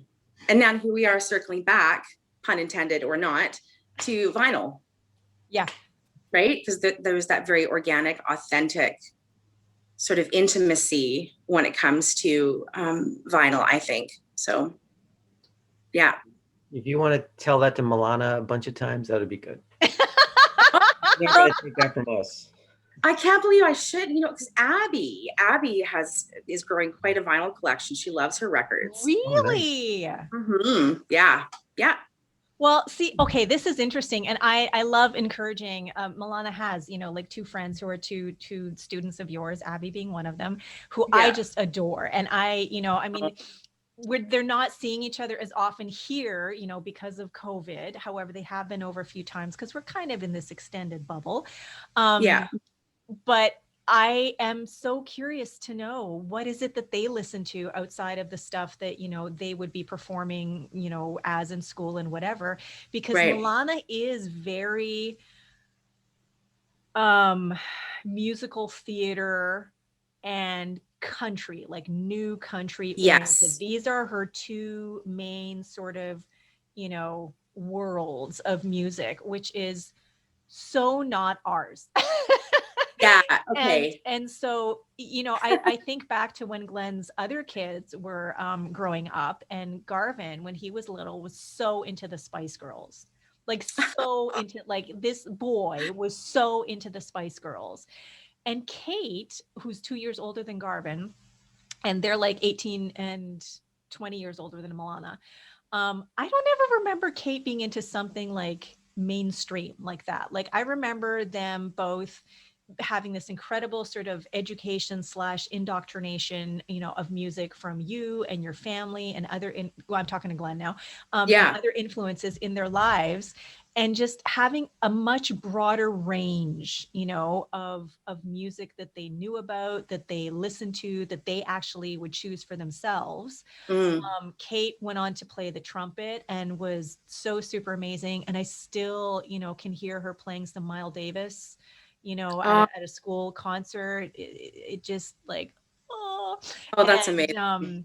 And then, and now there's Milana, who's this like confident, gung-ho bulldozer of a personality. This is what I like. This is what I'm going after. Yet the song that she wrote, that she's recording tomorrow, I don't feel is in either one of those. It's not. I don't. It's not. Well, no, it's definitely not. No, I would say it's more. Well, again, I'm not really sure what I'm not really allowed to talk about too much of it. Okay. But I agree. I listened to it. Be determined, right? Yeah, I listened to the song, and a day or so later, I realized what it kind of reminded me of. And she wouldn't have had any reference there, so it's not. She's taken that from this sound. But I played her a couple of early Elton John songs, which are Bernie Taupin's. We're talking about her writing a song, so it's Bernie Taupin part of the Elton John partnership. But I think it was Your Song, the song Your Song? Yes. Yeah. And of course, yeah. And then the other side of that, or type of song that they wrote was Don't Let the Sun Go Down on Me. Oh, yeah. So it's sort of in that vein. That's how my ear heard it, even though it's from a completely different era. It's very, from what I heard her practicing and playing on her phone, like what you'd worked on. Right. Very much like a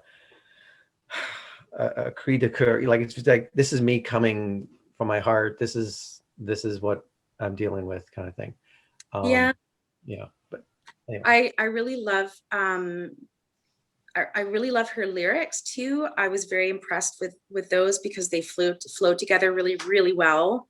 And sometimes being a very like sort of logical person can make songwriting easier, but she definitely knew, she could hear the instruments that she wanted, and she knew that she definitely didn't want ukulele. And I think she thought that I wanted her to do ukulele, when really from the get-go I said, this is your baby. Like, this is your piece, your unique piece.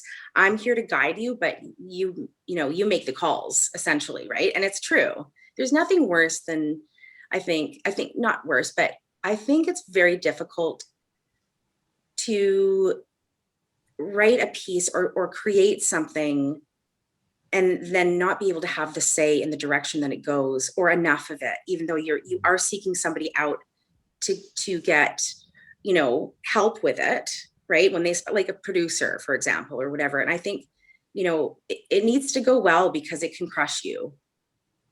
Yeah. It needs to go very well. It's a very personal thing. So, anybody out there who's writing a song, make sure you surround yourself with the right people, right? Who are going to help you up and not squash you down, sort of thing, right?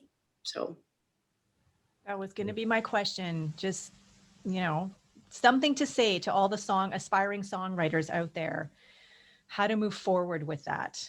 And yeah, supporting yourself with good people is great, but how sort of like the practicality of it, like, because I grew up playing piano, and I did not sing along with playing the piano, which was something that I marvel at. I'm like, how can people be singing something and playing something totally different with their hands? That is like, what?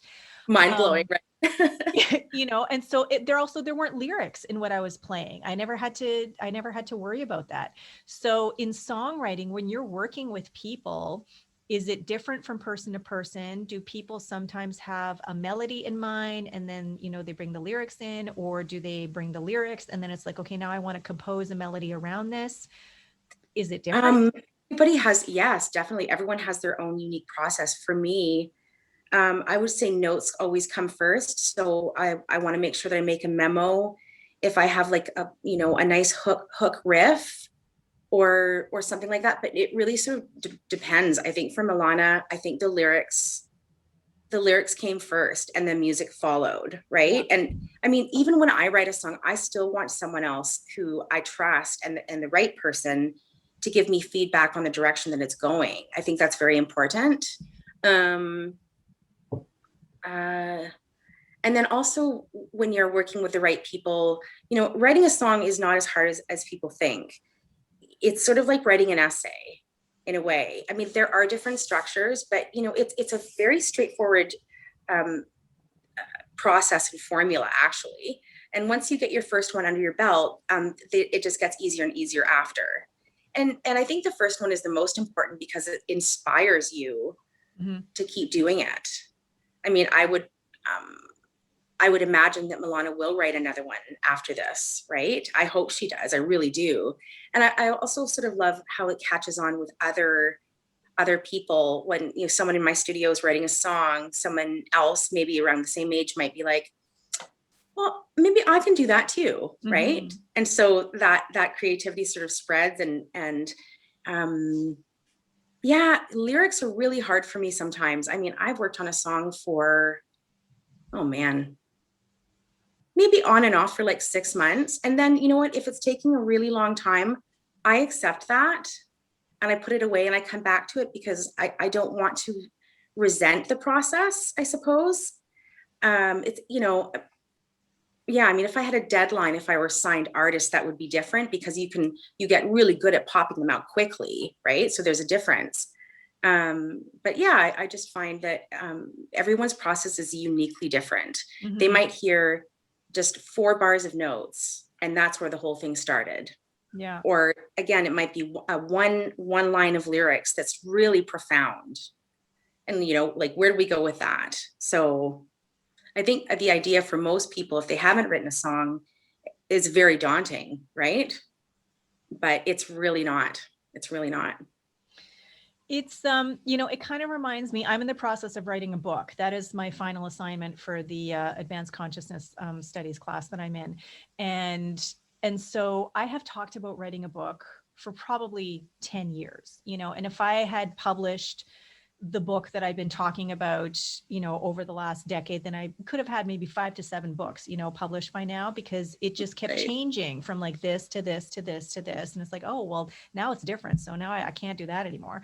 But what I found was we had to submit an outline that needed to get approval from the Emerson Theological Institute. And then we needed we needed a proposal. First, a proposal that needed to be accepted, approved, and then we needed to submit an outline. And so even coming up with the proposal and sort of taking this idea in mind and distilling it down into something that was articulated clearly enough for someone else to understand and go, okay, yeah, I can get behind that. Right. That was a mini project unto itself. I bet. And then to come out with the outline, which is like, okay, this doesn't necessarily have to be every single chapter in the book, but there's got to be a flow to it. And so that, it took a few, days, weeks, whatever it was, to just kind of, flesh it out. And even after I came up with it, something happened when I was doing something on my branding work, and I rejigged the sort of the definition of soul excavation, which is the work that I do.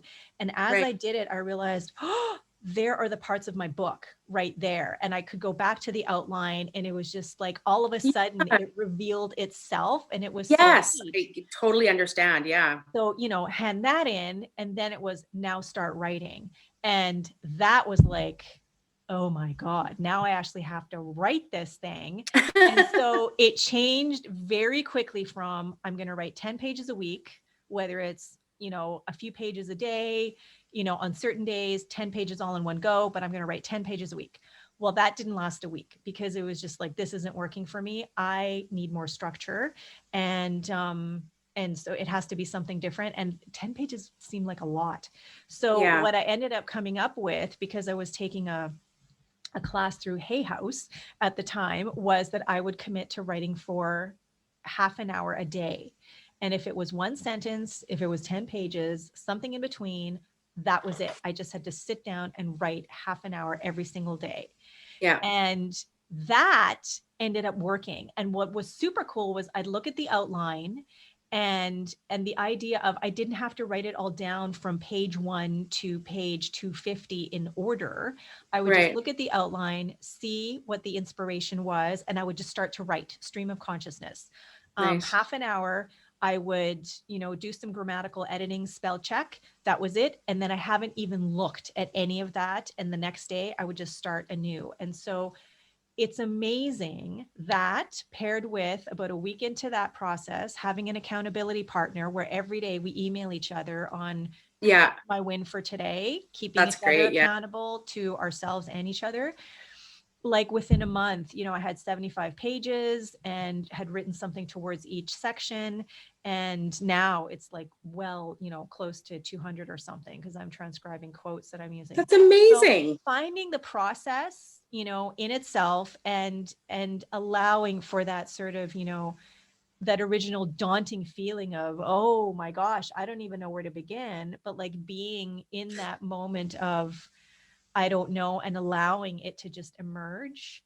Yeah. I would think that there's some of that that's also happening for people, as some people maybe just, flow. Yes. They just think of it as a whole, but not as the steps as you just described. So yeah, Yeah. absolutely. Yeah. So neat. Yeah. No, Glenn had asked if he could have a little break, and I said, sure. And he's just gone. Of course. No problem. He's here, but he's gone. Yeah. That's right. I love Yeah. that. That's great. Yeah. So Love it. Alexa, this has been so great. And I really I mean it when I say I want you to come to our house and I want to play music like for an I would afternoon. really love to do that. I would love that. Yes. It just, Yeah. that is one of the things that brought Glenn and me together, in the first place. And it's one of the things, you talked about being able to do a compilation CD or like burn a CD. We have 4 CDs that are our wedding music that the DJ who did our wedding, who at the time was the world music DJ at not CIUT, CIUT? No, that's oh my God, in Toronto. It wasn't CIUT, was the U of T station. Glenn will remember when he comes back, but it was like the independent station that ended up becoming Jazz 91.1. So before they became all jazz all the time, which is so super cool, they had just a variety of stuff that they would play. And he was the world music host. And so I still remember the night that we invited him over to our house to, I made this beautiful dinner and, to ask him, like, would he consider, being the DJ for our wedding? And he'd already decided long before that he would be. But he gave us this incredible gift and said, give me a bunch of songs that you really, really want to be played at your wedding and at your reception, and then I'll fill in the rest. And I'll even make you a CD. Well, he made 4, and he even took vinyl and put it to CD, which was so amazing. And so, except for one song, and I will totally cast the blame on Glenn, one Offspring song, which he put the wrong number of down. So when it came on, it's like, what? This isn't the song that I wanted. So like it's on there and it was played at our wedding. But except for that one song, we have this incredible collection of 4 CDs, however many hours of music that spans, sort of our lifetime and relationship until then, which is over 2 decades ago at this point in time, that we still can pick up and listen to and just enjoy and throw on, for ourselves or during a party or whatever.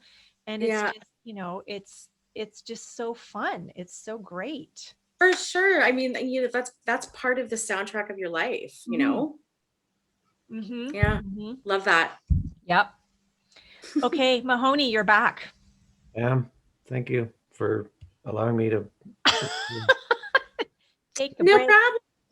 Well, okay, you know what? It's like we could keep talking, I know, but it's been almost 2 hours. Oh my goodness. And you know what? When we first started, I was thinking, this podcast, it'd be about an hour or something. We shouldn't go longer than that. But we just have had these incredible conversations with people that just keep going and going and going. And so I know podcast enthusiasts, if you can listen to a 3 to 5 hour Joe Rogan, maybe I'll mention him enough times that maybe he'll actually come on our show one day. Mention this. What's 2 hours?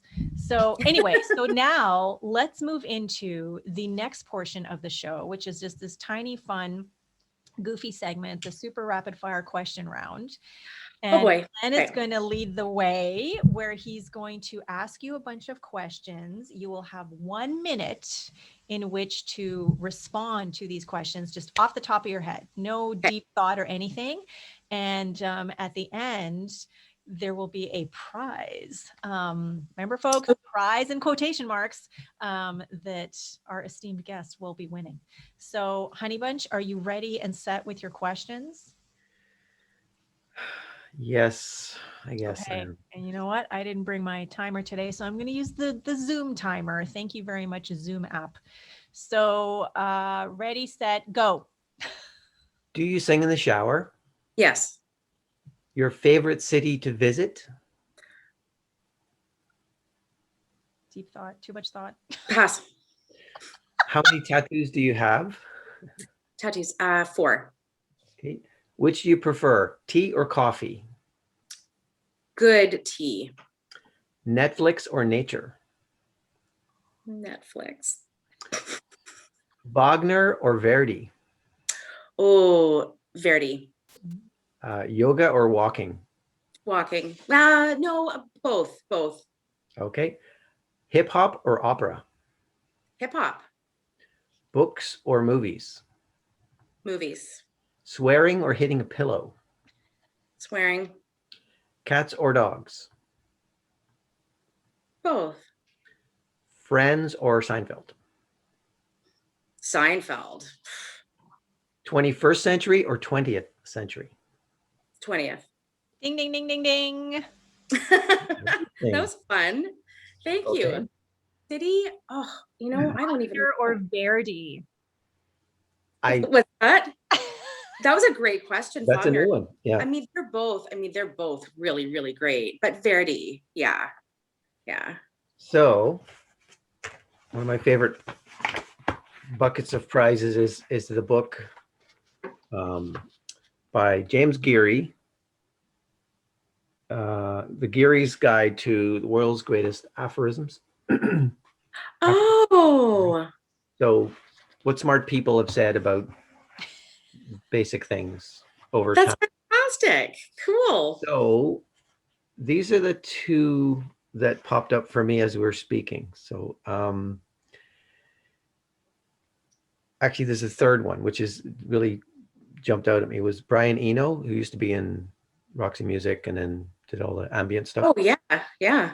Very strange little quote, slow preparation, period, fast execution. That jumped out at me. I love that. The more you prepare, whatever, the easier it will be. So the first quote really is by someone called Hugo von Hofmannsthal, who was a psychologist who talked about constellation psychology, like our place in our families and our communities. And he came up with this: painting changes space into time, music, time into space. I'll pause for a second. And then the final quote, which is from, sorry, I lost my place, 317. Henri Frederick Amiel. And this is, let mystery have its place in you. Do not be always turning up your whole soil with the plowshare of self-examination, but leave a little fallow corner in your heart ready for any seed the winds may bring. Oh, I really like that one. There you go. Love it. Cool. Thank you. Thank you for liking what I gave you. No, this has been so wonderful. When you get the opportunity to sit down and just have this kind of conversation, at least for me, not very often. So thoroughly enjoyed it. And, one of those moments where when you walk away, you think about it for a good few days, like many. So yeah, thank you. Well, it has been an absolute pleasure, delight, just so fun getting to know you a little bit more, because you are such an integral part of our lives, because you're such an integral part of Milana's life. And so this was really neat, like really, really neat. I just, and knowing that you're also here, that you're just like a few minutes away, I feel like, we almost are in the same room now. Yes. So that's neat. So Lexa, if someone wanted to find out more about you or to get in touch with you, what is the best way for them to do so? You could definitely find me on Instagram. Instagram would be Westlex, WESTLEXX. Okay. And then I'm pretty available. So I'm not sure, should I be giving like my email, that kind of thing? Whatever you want to whatever you're okay with, people, because it's going out into the world. So whatever you want to share. It is. So I can also be reached at my email at lexayates@gmail.com. Okay. All right. So once this is edited later on, there will be a slide that we'll be showing for people right now, and I'll include it in the write-up in the just the description. I have one final question, since I know it's doable. through a piano player I know. Do you do teaching now through Zoom? Oh, for sure. Lots of remote lessons. Absolutely. Yeah. Some of my I've got a client in Toronto. I've got one in Saskatoon. I have one in New York. Yes, absolutely. It's a lot easier than you think it would be. And I've done it for like before COVID, I was doing those anyway. So Mhm. so I'm pretty adept at that. Cool. Yeah. Thanks for asking that. Honey Munch, that just reminded me, because I thought of it earlier when you were asking, ask Lexa the question about vibrato. Well, yeah, because your dad, last year, your dad had described someone's voice as having very little vibrato. Like he was big into certain divas in opera, and I just thought, is that a good thing or a bad? Like I wasn't quite sure. And you sort of answered the question, I think, when you were saying that it's a protective measure that the voice. Yeah, partially. I mean, it is also it's auditorily pleasing. I mean, there are very identifiable vibratos, like Stevie Nicks, for example. I mean, that is a really prominent, that's got a very present vibrato. So it serves as both, really. But sometimes people, they just start to do vocal vibrato at a certain age. It's kind of like you're born with a laugh or a sneeze, and you can't really explain how it's happening, but it's happening. And so I'm very sure that it's partially a protective measure. And sometimes people want to change the sound of their vibrato, which is more difficult but definitely attainable. I mean, heck, you can change your laugh. There are laugh coaches, literally, right? There are. But part of what Glenn was asking, Really? though, Yeah, I learned about 4 years. Like, who knew? What's that?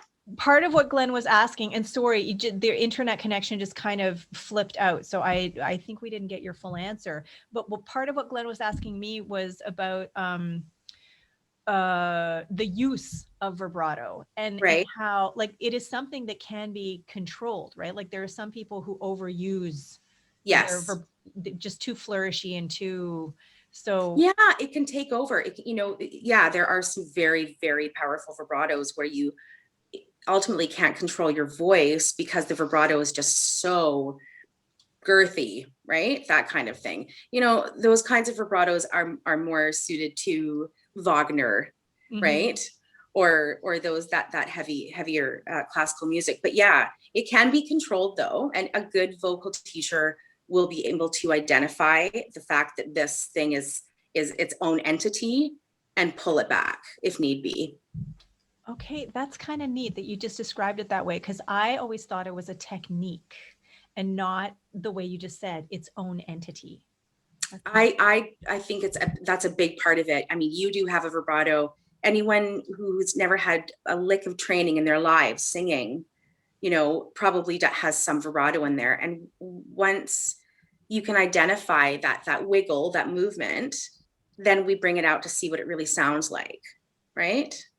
So yeah, like I said, it's harder just to sing with what's called straight tone than it is to naturally sing with vibrato, which happens as we get older.